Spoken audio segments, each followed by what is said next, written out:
I have a real blessing in my life, believe it or not. It's a little dog.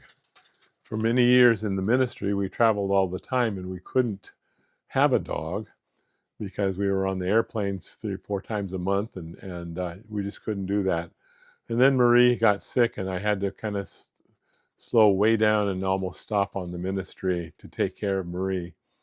My daughter came to me one day. She says, "Dad, it's time you get a dog and I'm going to find one for you." And she did. And she called me up one day and said they had this dog ready for us. And we were able to finally pick it up. And what a blessing that dog has been. It became a service dog for my wife when she was sick, and it really nursed her in many areas. And I won't go into detail, but he helped extend her life quite a bit longer for what he did for her. And then after she passed away, he started taking care of me in a very special way. And it's hard for me to even comprehend what he has done. But he was licensed as a service dog, and he takes care of me. But anyhow, I ride motorcycles, and I ride him on the motorcycle. So I have a picture of me here with the motorcycle and he on the back, and he was up on top of the back trunk. He weighs about 33 pounds, and he loves to ride the motorcycle. He wears his goggles. You'll see a picture of him here with his goggles on and riding. And one day in 2023, I think it was in July, Joey went with me to the Safeway grocery store. It's about 12 miles away. And anytime we go to the grocery store, or the post office, or Costco, it's a big deal because everybody looks at Joey and they come and swamp me. They want pictures. Can I take pictures with your little doggy and with his goggles on? And I do that. So I went into the grocery store with Joey and came back and put the groceries away. And of course, there were about 7 or 8 people asking me, "Well, how did you teach him to do that? And how did you do this?" And I was busy talking to them, and I put him in his place there and in his basket that I have there for him, and then got back on the motorcycle and started coming home. Well, there's a river road that I have to go on. It's about 8 miles before I start up into the mountains. And it was about 5 o'clock, so it was rush hour traffic. But for some reason or other, there wasn't so much traffic going up the river. And I got behind 2 cars that were going really fast. Well, I mean, fast for the river. They were going close to 60 miles an hour. And I decided to stay up with them, which I could really easy on the motorcycle, because I thought, well, it won't be half a mile now and they'll be on the traffic and we'll be slowed down again. Well, somehow or other, they kept that speed up all the way up the river. And when I got to my turnoff, I turned off to go up the mountains and came home and get off my bike and turned around to see Joey. And all of a sudden, I'll show you a picture of what it looked like, but there was no Joey in there. And the top thing that goes around his neck, I had forgot to zip up, and somehow it came loose. And he went off that motorcycle at 60 miles an hour on the river. And my heart sank so, I mean, I can't tell you, because I knew he was dead. There's no way he could have survived that. And even being on the river, running on the river, dogs and cats get killed all the time. And so I turned around, got on the motorcycle, went back down on the river, and went slowly down the river to Washougal, looking for his body. I couldn't find the body. And so I thought, well, there's a possibility maybe he jumped out in Washougal when I was going 25 miles an hour. So I went around the streets in Washougal and couldn't find him. And I thought, well, I'll try to call. I had a new phone system, and I didn't know how to get into my phone answering system. So I stayed on the side of the road there in Washougal for close to a half hour trying to figure out my phone system. I finally got into the phone system, and the first call on there, a lady says, "Do you have a little doggy named Joey?" We have Joey. We followed him on the river for 4.5 miles. We were behind him, and he had 1 mile of cars behind him, and everybody was afraid to pass him because they thought that he would get killed. And so we followed him, and we have him here. He's a little. He has some bloody places and some scrape up, but he's okay. And I cannot believe what that message did to me. It was such a blessing because I thought for sure I'd lost my dog.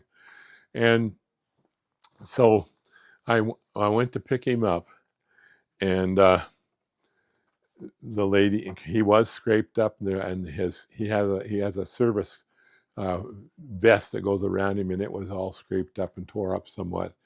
And his paws are scraped up, and he had some head scrapes up and stuff like that.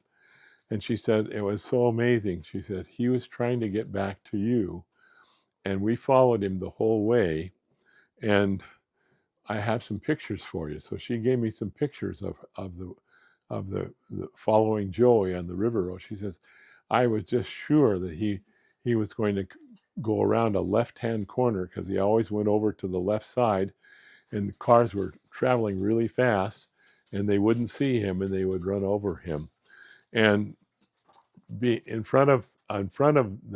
behind him was a Subaru, and right behind the Subaru was a dump truck, and then we were the third car back.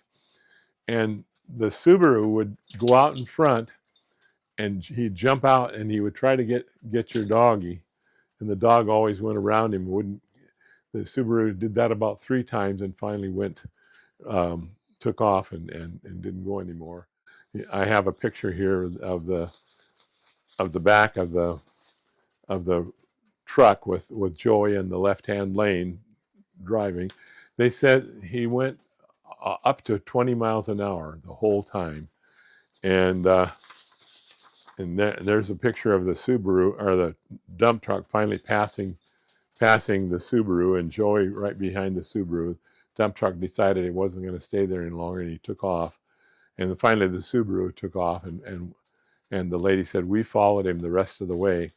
And we live right on the river, so when we got about a half mile from our house, we passed him up and went really fast to our house and stopped really quick and ran into the house to get a blanket. We were going to take a blanket out there and throw over him so we could get him on the blanket, get the blanket around him and catch him. But when he got closer to our house, it was the first area he could see and smell the river.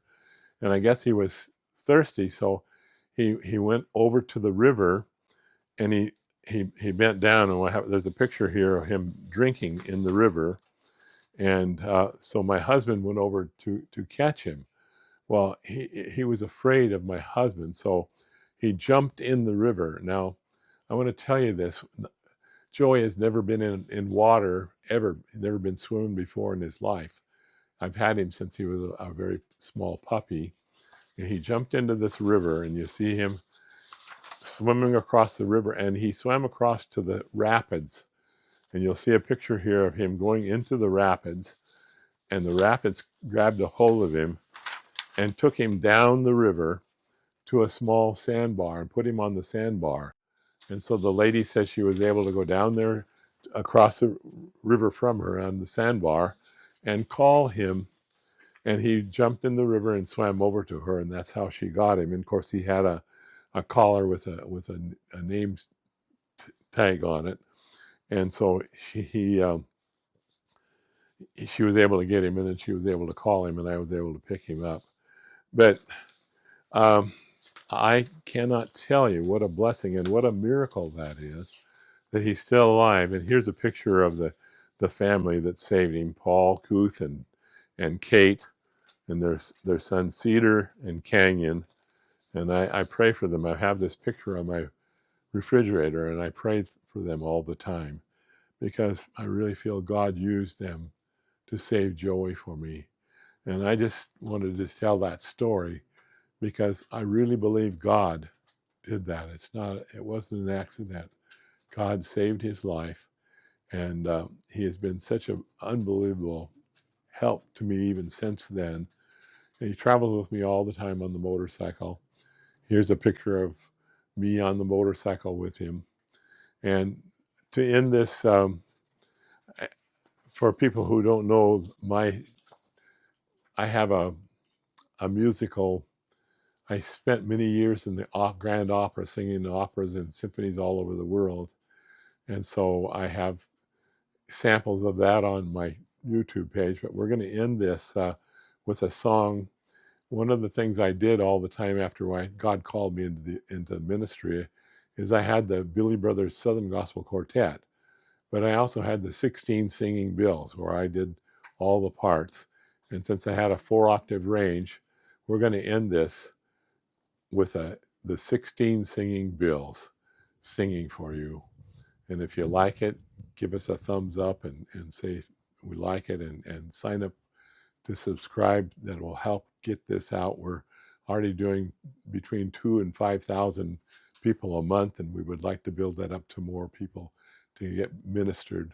I have so many wonderful, wonderful songs that I can minister with. And thank you so much for watching this video.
I'm not giving up.